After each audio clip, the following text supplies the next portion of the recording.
ആകാശവാണി തിരുവനന്തപുരം, ആലപ്പുഴ, കവരത്തി. സാഹിത്യവേദി.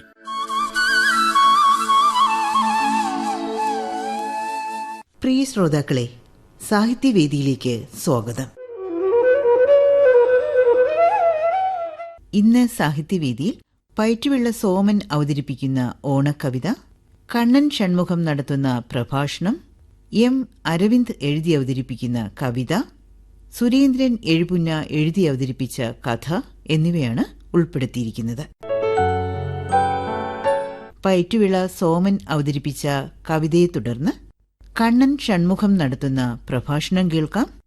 ഈ മലയാളം പൊതുവഴികൾ. നിരവധി സന്നദ്ധ പ്രവർത്തകർ കേരളത്തിൽ ലഭ്യമല്ലാത്ത വ്യത്യസ്ത ഭാഷകളിലെ രേഖകൾ കേരളവുമായി ബന്ധപ്പെട്ട് മലയാളം, തമിഴ്, അറബി, മലയാളം തുടങ്ങിയവയിലെ രേഖകൾ ക്രോഡീകരിച്ച് പൊതുജനങ്ങൾക്കായി ലഭ്യമാക്കുന്നു. അച്ചടി പുസ്തകങ്ങൾ മാത്രമല്ല, കയ്യെഴുത്തു രേഖകൾ, താളിയോലകൾ, ചിത്രങ്ങൾ തുടങ്ങിയവയും ഡിജിറ്റൈസ് ചെയ്യുന്നുണ്ട്. മലയാള ലിപി ചിത്രമായി അച്ചടിച്ച ആദ്യ പുസ്തകം 1678 ഹോർത്തൂസ് മലബാറിക്കസ്, 1772 ആൽബത്തും ഗ്രണ്ടോണിക്ക മലബാറിക്ക, 1772 സംക്ഷേപ വേദാർത്ഥം, ഇന്ത്യയിൽ അച്ചടിച്ച ആദ്യ മലയാള പുസ്തകമായ റംബാൻ ബൈബിൾ, 1824 കേരളത്തിൽ ആദ്യമായി അച്ചടിച്ച ചെറു പൈതങ്ങൾക്ക് ഉപകാരാർത്ഥം ഇംഗ്ലീഷിൽ നിന്ന് പരിഭാഷപ്പെടുത്തിയ കഥകൾ. ഇന്ന് ഈ അമൂല്യ ഗ്രന്ഥങ്ങളെല്ലാം വിക്കി ഗ്രന്ഥശാലയിലും വിക്കി കോമൺസിലുമായി ലഭ്യമാണ്.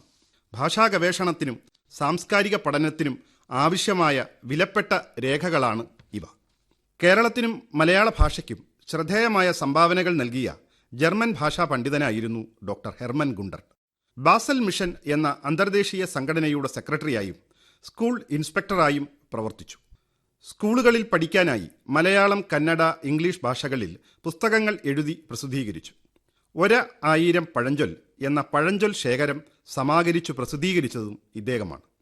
മലയാള ഭാഷ ആർക്കൈവിസ്റ്റുകളിൽ ശ്രദ്ധേയനായ ശ്രീ ഷിജു അലക്സ് ജർമ്മനിയിലെ ട്യൂബിംഗൻ സർവകലാശാലയിലുള്ള ഗുണ്ടർട്ട് രേഖകൾ പൊതുസഞ്ചയത്തിലാക്കി ലഭ്യമാക്കാൻ അധികൃതരോട് അഭ്യർത്ഥിച്ചപ്പോൾ അവർ അതിന് തയ്യാറായി.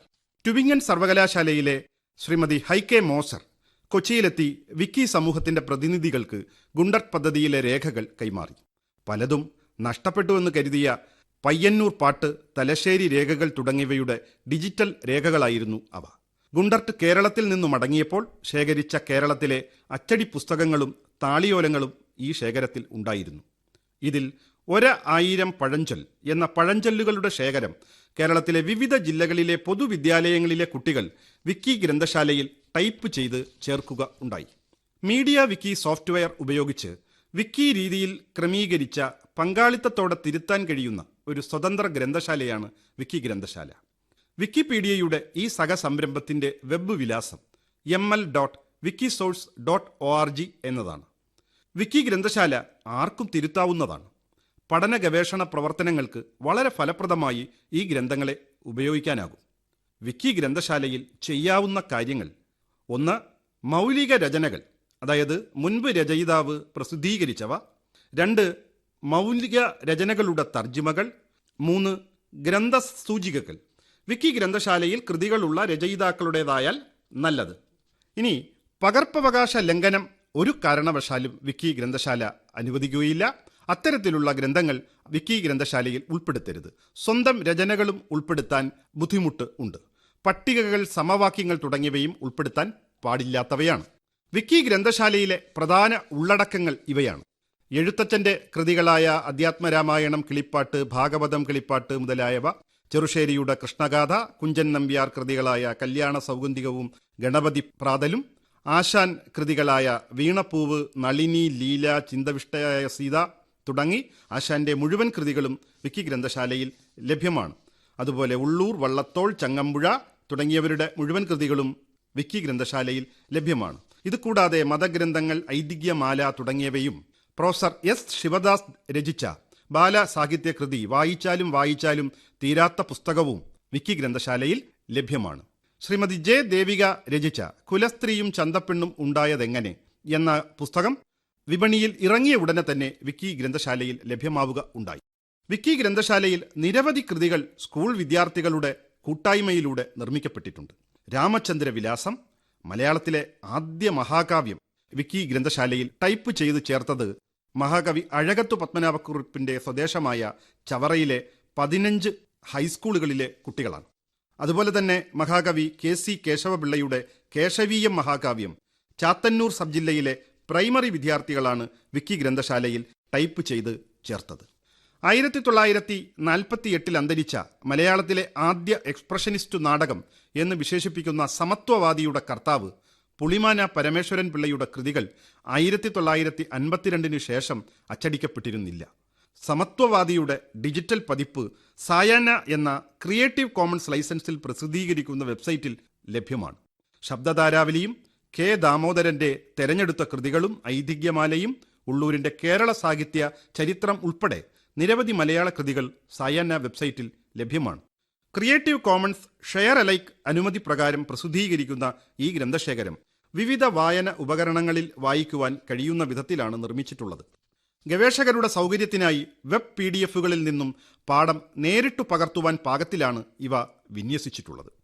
മറ്റൊരു ഈ വായനാ സംരംഭമാണ് ഗ്രന്ഥപുര വെബ്സൈറ്റ്. ഗ്രന്ഥപുര വെബ്സൈറ്റിലെ മാസിക സഞ്ചയം അപൂർവമായ മലയാള മാസികകളുടെയും പാഠപുസ്തകങ്ങളുടെയും ശേഖരമാണ്. gpura.org എന്ന വെബ്സൈറ്റിൽ ഇവയെല്ലാം നമുക്ക് കാണാനാകും.